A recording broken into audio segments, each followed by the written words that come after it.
funny story, not funny. Last fall, I did retire. I had the bags packed. I had the plane ticket in hand. I was going to Panama. 2 weeks from pulling the trigger, I chickened out. A lot of reasons, mainly what was going on in my life and down there. And I did a soul search and I said, wait a minute, boots on the ground. Dan always told me boots on the ground. Well, I moved to a country that I've never been to. That's insane, right? Oh, you were going to move there sight unseen? Sight unseen. And then I came to my senses and I said, wait a minute, let's back it up. Slow travel. So this is Dan of Vagabond Awake, and today we have John on the channel. John, welcome to the channel. We really appreciate your coming on to tell your story. Hey, Dan, nice to be here. I've been following you a couple of years and getting ready to do the move, and you're a big inspiration. Well, John, you had an idea about a new kind of guest on the channel. I thought, let's give it a try. So, John, where in the world are you sitting right now? Have you traveled outside the U.S. before? I'm sitting in a place called Huntsville, Alabama. And for those not familiar with Alabama, Huntsville, Alabama was named by U.S. News and World Report best place to live in America 2 years ago. Supposedly, I'm going from the best place to another nice place. It's in the northeast part of the state. Yes, I'm originally from New York and New Jersey. Moved down here about 13 years ago. Really like it. Time for a change. Yeah, we all need change from time to time. So that sounds like they advertised the place you're in, and now they're running you out of town. You want to see somewhere new? Yes, we have an influx of people from all over the United States coming here because of that article. I sold my house last fall in one day to people from California who never saw my house. They bought it online. That's happening here a lot. It's a great place to raise a family. It's getting crowded though, once that word was out. So I'm looking to retire. Watching your channel for the last couple of years really inspired me to think outside the box because I can stay right here in Huntsville, Alabama and be content to a point. I don't want to work anymore. I know that feeling. And I can stay here and work, or I can go overseas and not work. That's great.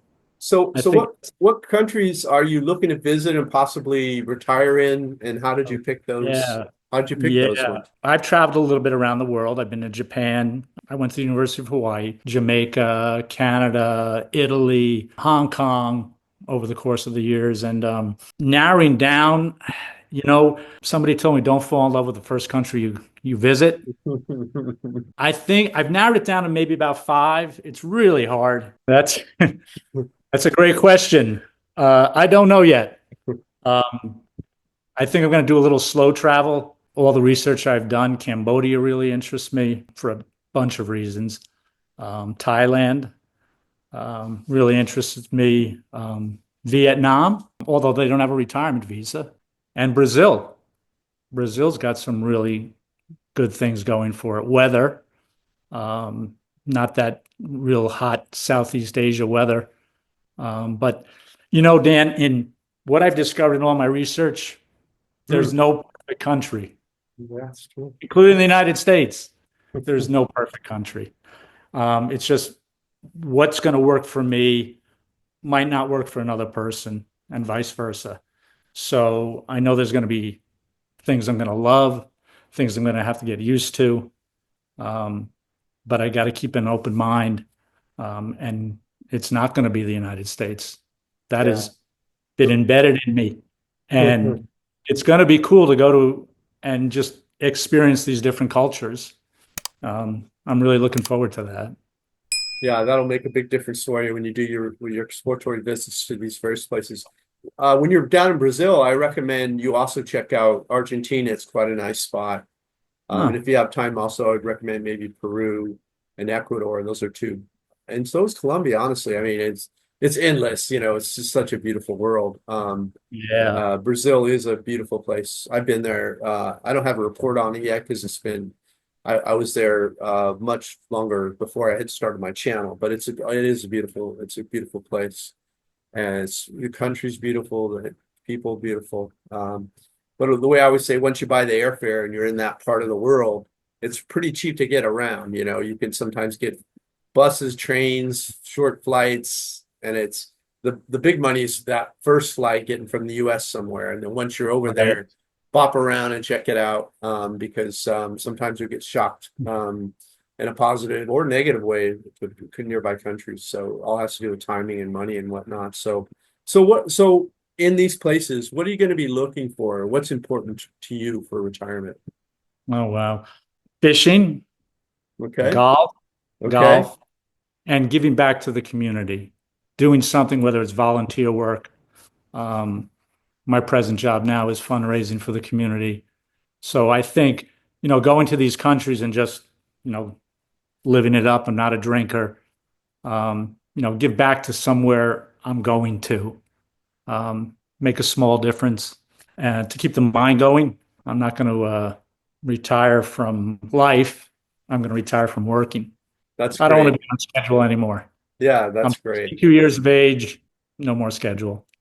That's great. Yeah, when you do things like volunteer work and get connected with the culture in any way, when you're in these places, you develop more meaningful relationships. You meet more interesting people when you do that Yeah. sort of thing. And so that's a great point. And so what about healthcare? What are your thoughts about that? And what sort of safety concerns have you thought about?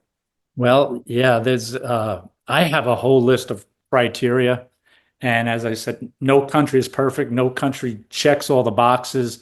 I've looked at healthcare in these countries. I think once I get established in a country, I can look into the programs more in depth. I'm going to self-insure for a while. I learned from your program that have 3 years worth of expenditures put away just in case of an emergency. So let's say my monthly budget's $2,000 a month. That's 24,000 a year. I have about close to $80,000 put away for emergencies. And then explore the different healthcare insurance options available in the country that I do settle down in. Um, that's Absolutely. that's the plan. I'm in good health right now. I'm 62 years of age, but as we know, we all age. Things happen, and I just want to go with a plan. So healthcare is a big criteria. Safety is a big criteria. I go a lot on the expat sites, and I introduce myself and I ask all these questions. And I know you can't believe everything is you read or hear on the expat sites on Facebook, but some of it is very helpful information regarding what's going on in that country. I'm not going to name the countries, but in a couple that I've considered, there's some safety issues going on right now. And I just look into all those factors. I've got a list a mile long, but as I said, no country's going to check it all. Cost of living, climate, ease of visa, how easy it is to get a visa. Here's one that's not talked about enough, I think. Taxation. If you settle down in one of these countries, what are the tax implications? Um, Not going to name any countries, but there are countries out there that want to tax our Social Security. People in culture, expat community. We touched upon healthcare. The list goes on and on. But as I keep reiterating, that no country's going to check all the boxes. It's what I'm going to be comfortable with in that particular country. But I tell you, this research has been a lot of fun. I've watched 2 years of videos. My weekends are spent in my home. I sit on the couch and watch videos for 6 hours on a Saturday, 6 hours on a Sunday. It's just educational. It's my job. I love doing this. But I got to get those boots on the ground. Funny story, not funny. Last fall, I did retire. I had the bags packed. I had the plane ticket in hand. I was going to Panama. 2 weeks from pulling the trigger, I chickened out, did a soul search, and I said, wait a minute, boots on the ground. Dan always told me boots on the ground. Well, I moved to a country that I've never been to. That's insane, right? Oh, you were going to move there sight unseen? Sight unseen. And then I came to my senses and I said, wait a minute, let's back it up. Slow travel. I think that's the way to do it. So, what if I move there? I had a pallet stacked, ready to go, everything. House was sold. And I just pulled everything back, started to go back to work for another year, and now this fall is the target date to do it. So I think things work out for a reason, and that was a good enough reason. So here I am, and I've got some new countries to go to. So it all worked out. Yeah, that's great. I think yeah, it's even if you had pulled the trigger and went to Panama, I think it's okay so long as you don't put down really deep roots. You know, some people will pack everything they own, they'll put it in a container, they'll ship to a country, buy a piece of real estate, and See they're that? like their feet are just deep in the ground there, and then they're like, I don't know if I like it here, and that's the first time they've been there, and that's a bigger mistake. But so slow travel is great because you get a taste of the country and the ones around it, see which one Yeah, feels right to you, and you know, and then the other thing when you're slow traveling like that, you'll meet the locals face to face. They're more willing to discuss their experience with you, talk about who their accountant is or who their realtor is. You can look at a few properties, maybe you don't buy right away, but find out how taxation really is. Because right. what you learn sometimes, there's loopholes left and right in a lot of these places. And so, and some of that stuff you're just not going to get to your face to face with an accountant, and they know your home country, you know, all of your information and whatnot. So, so it's that's one of the great ways you overcome those fears too, because if you're not making a final decision, you're just like stepping up to the buffet and trying this food and that food and that food. You're not picking one and saying, is this the right food for me? You're saying, how does it taste? How does it compare to the other foods? And then you're making a decision when you have more of the information. That's a great move on your part. Yeah, I credit you for that because I was going, and then the light went off. And don't fall in love with the first country you visit. Yeah, Boots on the ground and slow travel. yeah, So yeah. that's the plan. Slow travel to about 4 or 5 different countries. One country I did not mention. This free ebook shares everything I've learned about remaining safe living overseas for the last 18 years. To get a free copy, either scan this QR code with your smartphone or click the second link in the notes below this YouTube video. One country I did not mention, which I didn't see anything that you've done on, maybe you have, Mauritius. Never even been there. Never been there. But It looks like a really cool place. yeah, Been doing a little research on it. it's on my list of places to go, but I haven't been there yet. So It looks really beautiful. Safe from what I read. A little bit more expensive than Southeast Asia, but I want to check that country out too. yeah, you'll Um, have to let us know if get you to end up. Mauritius, Dan, and then let me know how it is. Yeah, it sounds good. So what kind of budget do you think you're going to be trying to work with there? You mentioned 2,000 and then save more Yeah, for or yeah. have more. I'm setting a budget of $2,500 per month, Okay, and I think that's doable in a lot of these countries. Um, I know you can live on $1,000 in some of these countries and live, pretty good. Some you can't. right.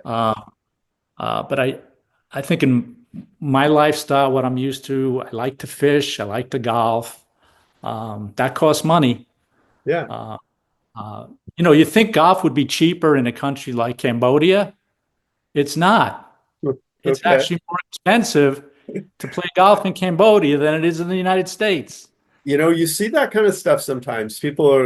They think that everything's going to be cheaper, but sometimes the stuff that's being imported, the Western foods, the Western wines and alcohol, and when you're trying to get a Western style house or apartment, those can be more, maybe not more than your home country, but way more than the local style and construction. So yeah, Yeah. and that's what you find out with your feet on the ground and walking neighborhoods and seeing what other expats are paying and just Yeah. putting your boots on the ground, spending the time. That's the sort of stuff you find out. Yeah, I think 2,500 is a good budget from what I've gotten from your channel, going on expat sites and seeing what's out there as far as budgets. Um, you know, you know, you can spend as much as you want, Yeah, and live it up. I'm kind of a simple guy when that comes around. Just I'm not a drinker anymore. So we take that out of the equation, which is good. And I think that's going to be a good budget to allow me to do the things that I want to do, take trips, go on adventures, play some golf, um, do the volunteer work and fishing. Fishing, everybody thinks fishing's a cheap hobby, and it is if you go to the beach and just cast off the beach or a lake. But when you start, I've chartered boats my whole life. I've had a boat. My brother's got a boat. Um, and fishing's expensive. Yeah, that Um, can add up for sure. it can add up, but it's one of my passions. I love it, and I look forward to doing more of that in retirement. And So what do you think you'll miss most about the US? that's an easy one. My family, my children. I've got two children. I've got a son and a daughter, 22 and 20. Daughter just got married last year. Son's graduating University of Michigan this year. He's got a job lined up in Dallas. So they have their own lives to live, right? Yeah. And we're scattered anyway. So if I'm scattered a few thousand miles away? We have Zoom calls, we have phones. I'm going to come back once a year, but yeah, that's going to be the hardest um, thing I think I'm going to miss about the U.S. Family and friends. That's the one thing that comes right off the bat, which I'll have to combat. Homesickness. Everybody goes through it. All the expats I talk to, and I learned, from watching your channel. First time overseas sucked or something. Yeah. And I watched that video. It was great. I'm like, yeah, he nailed that one. That's going to happen. So, I'm not going to miss the cost of living, of course. That there's going to be things I'm going to miss. So what do you think you'll enjoy most about your retirement? No schedule, no more. Yeah. So, working, I love what I do. I've been successful over the years, and I'll miss work. But once I get into a different routine, it'll all be good. Yeah, so no schedule. I feel sad for some of the people, in the United States. Like when I go to the Home Depot Yeah. and I see the 70-year-old guy, and I've done this, and I've walked up to him and asked him his story, and I said, you can retire overseas, and I get excited talking to these people about it, and some take it serious, and some, Yeah. they can't for whatever reason, but I don't want to be that Home Depot guy, Yeah. I just think there's so much more to life, and I really feel like my heart goes out to those people, that they don't see a different way out, but maybe they like doing that, which is fine too. But I just see that all over America today, and it's watching you, Dan, and what you really have been an inspiration to me. I mean, to do this, Yeah. everything aside, and I admire what you've done. It takes a lot of balls to do it, and so that's I have a heart, and to see people like that, where and some have to be in that situation, of course, but you get all the things, like some people say, well, my family's here, and I get all that, but there is a way out if you want to take that way out, is what I'm saying. But I don't want to be that Home Depot guy. Yeah. I know totally what you mean. I watched my dad his last few years after he retired. Yes, And yes. he sat down in front of the TV, and that was it for him. It was almost like, he knew what was outside that front door, and there was nothing exciting for him to get up and go out. And that's, even before he, passed away, I was traveling for like maybe 10 or 13 years by that time. And, he still had his health. He still had enough money. He could have if he wanted to. Yeah. But he just sat on that couch, and it's hard to really commit. Some people will do it, some won't. You can't, you can talk to people and hope for the best for them, but you have to have that desire and excitement about it. And the thing about it is, once I started doing it, I just couldn't see myself going back, Yeah. But they never saw that part of it. They only saw well, I have to get on a plane and then I have to, what am I going to eat? All those Right, things that right. you're going through right now, like how, this problem. Now I got to solve all these problems and, You, and kn- you need the energy to come to, either at least think about that stuff and try to overcome it, or just wander out into the world and hope it turns out, which is kind of like what I did. I didn't even think about much of that stuff. I was just wandering around enjoying myself. So you're still, yeah, I was yeah, still young. I was only 40. I was in my late yeah, 40s, early 50s. I wasn't really thinking retirement. I was just thinking I like travel, yeah, and yeah. just over time, all those questions got asked and I thought about them.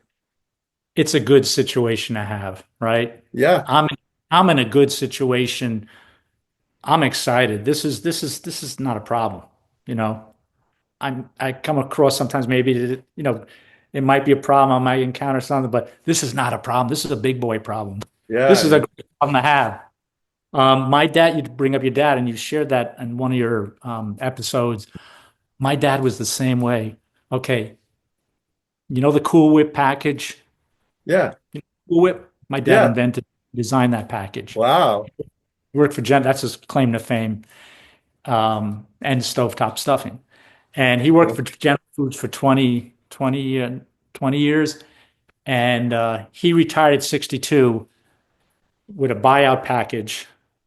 Great, buyout package. Retired at 62. They made him leave. Philip Yeah. Morris came in, bought General Foods. They made my dad, give him a nice retirement package. He sat around the house for 6 months, had no hobbies, got bored, went back to work for the next 15 years as a customer service rep for Lipton Tea. My dad at one point was worth over $1 million. He didn't have to go back to work, but he liked working. Yeah. And 4 months before he passed, he said, I don't feel like working anymore. And I knew something was wrong. He was dead 4 months later from cancer. Point being is I'm the complete opposite. He didn't have to do that, but that's what he chose to do, and that's what I guess kept him going. And Yeah. everybody's different. Yeah. Everybody's different. But I was just a kid. I'm like, Dad, why don't you just retire in Florida? Because that was the thing to do back in the 80s and 90s. He's like, why should I go down to Florida with all those old people? I'm like, he just, my dad loved to work. Yeah. And there's people out there, there's people out there. The guy's 90 years old. He's still working at his job. He still Yeah. owns the local company. And this guy still owns this company. They're in their 80s. They think we're nuts. Yeah, they do. And probably more people think we're nuts than they think they're nuts. So who knows? Absolutely. Well, Right. John, thanks so much for coming on the channel and let us know what's going on in your search and, when you'll be leaving and what your My pleasure. fears and thoughts and all that is. Really appreciate having you come on the channel. Thank you so much, Dan, for having me. You're a great inspiration. You keep up the good work because you're changing the lives of a lot of people. Thanks, including John. I appreciate that vote. You have a great night. Hey, thanks for watching the video. Right now you can grab the free ebook with a little yellow button on screen, or watch one of these videos here. These are retired expats all over the world.